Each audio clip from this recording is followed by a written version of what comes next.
கொடுத்திருக்கிறோம், விவாதித்திருக்கிறோம்.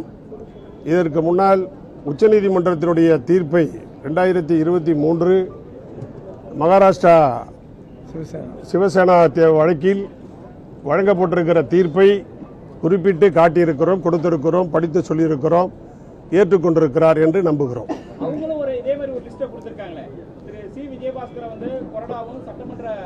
கழகத்தினுடைய பொதுச் செயலாளர் மட்டும்தான் கூட்ட முடியும். பொலிட்டிக்கல் பார்ட்டியினுடைய லீடராக இருக்கிற ஜெனரல் செக்ரட்டரியாக இருக்கிற எடப்பாடியார் மட்டும்தான் கூட்டத்தை கூட்ட முடியுமே தவிர வேறு எவருக்கும் கூட்டுகிற அதிகாரம் இல்லை. ஏற்கனவே 9ஆம் தேதி கூட்டப்பட்ட கூட்டத்தில் எதிர்க்கட்சி தலைவராக, சட்டமன்ற கட்சி தலைவராக எடப்பாடியாருக்கு அனைவரும் ஏகமனதாக கையொப்பமிட்டிருக்கிறார்கள். முதலமைச்சர் ஜோசப் விஜய்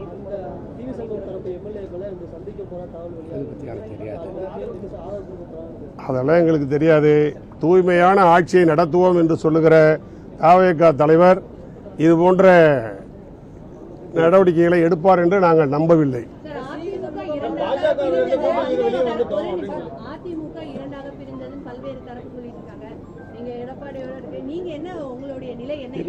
அனைத்து இந்திய அண்ணா திராவிட முன்னேற்ற கழகம் ஒன்றாகத்தான் இருக்கிறது, எந்த பிரச்சனையும் இல்லை என்பது அவர்கள் எடப்பாடியார் தலைவராக இருக்க வேண்டும் என்று அளிக்கப்பட்டிருக்கிற கையெழுத்து அதற்கு சாட்சி.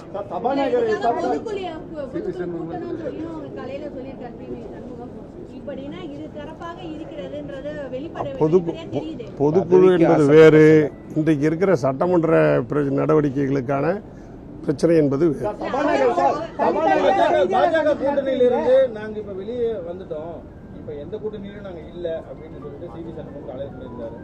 சொல்லுகிற அதிகாரம் பொதுச்செயலாளருக்கு மட்டுமே, முடிவெடுக்கிற அதிகாரம் பொதுச்செயலாளருக்கு மட்டுமே. அதுதான் எங்களுடைய கட்சியினுடைய பைலா. ஆளுக்காலு எல்லாம் ஒவ்வொருவரும் சொல்ல முடியாது. பதவி ஆசை பிடித்தவர்கள் இது போன்ற அவதூறுகளை பரப்பிக் கொண்டிருக்கிறார். ஒரு நிமிஷம். அதாவது மந்திரியாக வேண்டும், பொறுப்பை கைப்பற்ற வேண்டும், அதிகார பதவிக்கு செல்ல வேண்டும் என்கிற ஆசை அவர் அந்த மாதிரி பேச வைக்கிறதே தவிர புரட்சித் தலைவர் எம்ஜிஆருடைய கட்சியை, புரட்சித் தலைவர் அம்மா அவர்கள் வளர்த்தெடுத்த கட்சியை, எடப்பாடியார் அவர்களால் இன்றைக்கு சிறப்பாக நடத்தப்பட்டு வருகிற இந்த இயக்கத்தை தொண்டர்களுடைய எண்ணத்தோடு, நிர்வாகிகளுடைய எண்ணத்தோடு பொதுச் செயலாளர் எடப்பாடியார் அவர்கள் முடிவெடுக்கிறார்கள், வழிநடத்துகிறார்கள்.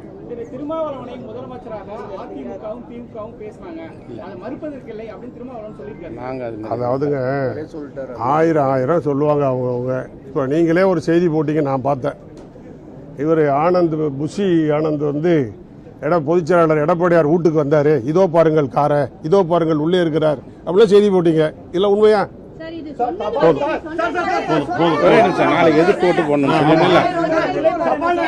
உள்ள சபாநாயகர் வாழ்த்து பேசும்போது எடப்பாடி அவர்கள் பேசி மறுநாள் எஸ்பி வேலுமணி அவர்கள் பேச அனுமதித்தாங்க. அதை பத்தி எல்லாம் கேட்டீங்களா? ஏன்னா 2 பேர் கட்சிக்கு 2 பேர் பேசியிருக்காங்களே. அதாவது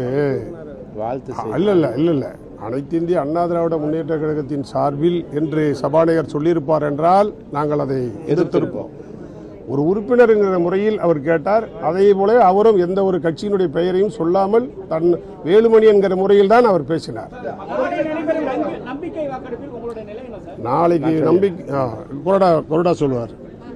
நாளை நடைபெற இருக்கின்ற நம்பிக்கை கோரும் தீர்மானத்தின் மீது அனைத்திந்திய அண்ணா திராவிட முன்னேற்ற கழகத்தினுடைய பொதுச் செயலாளர் மரியாதைக்குரிய அருமையண்ணன் மாண்புமிகு எடப்பாடி பழனிசாமியுடைய ஆணையின் அடிப்படையில் நாளைய தினம் நடைபெறுகின்ற நம்பிக்கை கோரும் தீர்மானத்திற்கு எதிராக அனைத்திந்திய அண்ணா திராவிட முன்னேற்ற கழகம் வாக்களிக்கும் என்பதை பொதுச் செயலாளர் முடிவு செய்திருக்கிறார்.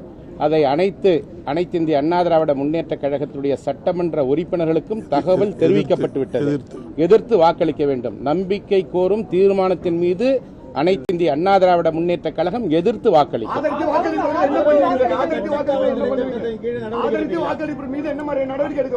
சட்ட ரீதியாக நடவடிக்கை மேற்கொள்ளப்படும். சட்ட ரீதியாக நடவடிக்கை மேற்கொள்ளப்படும். நன்றி. சட்ட ரீதியாக நடவடிக்கை மேற்கொள்ளப்படும். நன்றி, வணக்கம். அது மட்டுமல்ல தொலைக்காட்சிகளில் நீங்கள் எல்லோருமே தொலைக்காட்சிகளில் சொல்லுகிற செய்தி அந்த பக்கம் 30 பேர் இந்த பக்கம் 17 பேர் எல்லாம் சொல்லிட்டு இருக்கிறீங்க. யார் என்ன நீங்க சொல்றதுக்கு? நாங்க கவர்னர் சட்டப்பேரவை தலைவர்கிட்ட கொண்டு போய் கடிதம் கொடுக்குறோம். அவ்வளவு பேரும் போயிருக்கிறோம். அந்த தலையை எண்ணிருந்தீங்கனாலே உங்களுக்கு உண்மை தெரியும். உங்களுக்கு என்ன தெரியும்? எங்கள்கிட்ட 26 பேர் இருக்கிறாங்க. சிவி சண்முகம் அதிமுகவில் தானே இருக்கிறாரு. அவர் சொல்வது முற்றிலும் பொய்ன்னு சொல்றீங்களா? எல்லாமே முழுக்க தவறான. அவங்க தரப்புல எடப்பாடி பழனிசாமி அவர்களுடைய தலைமையில் 15 பேர் தான் இருக்கிறார்கள். எங்கள் தலைமையில் 30 பேர் இருக்கிறார்கள். நான் சொல்லல. நான் ஒன் மினிட் மேடம்.